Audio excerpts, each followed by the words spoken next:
Hadian ke jingmi ki kubor hakilat pathai kubor paper ka balapan pau boba sumar lang ude president juga youth wing UDP Riboy district ublalet ban penyaso ke HSPDP kinoyalam ke UDP Riboy kila ai ke jing pensyai pajba bakate ke jingmi jong ka kubor ka long ka bakala bat yalam bakala ki pajba Ubadon bok kimdej president ke UDP Riboy ulong bo ba sumar lang swear hasua bon let ban penyaso syakate kaseng HSPDP uladep ban resign shwa na kaseng UDP kamu president youth wing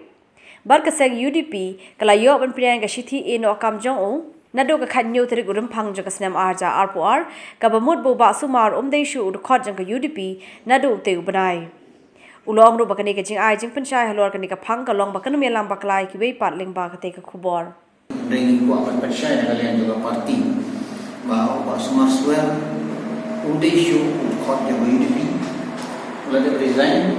na ka parti UDP ku presiden jong ka youth UDP Riboy district nado ka khanyo trik jong banai Februari jong neus nang araja arpuar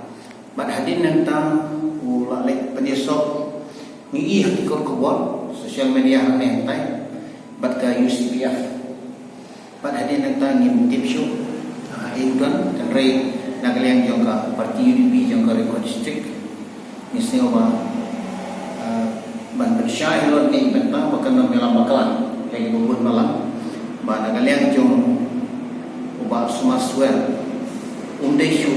khot yang UDP mau represent om presiden Henry kunju buat nak parti jom UDP nak buat yang Riboy district ini yang percaya kita bau macam ni kata nanti syukman ini nanti ba kalau no ba buat dan bau dan ni no nengi no nak parti kemudian menyelam orang lain mereka dia memang bersyai berbeda pada kalau tiga dan akor pada bulan ini buat syai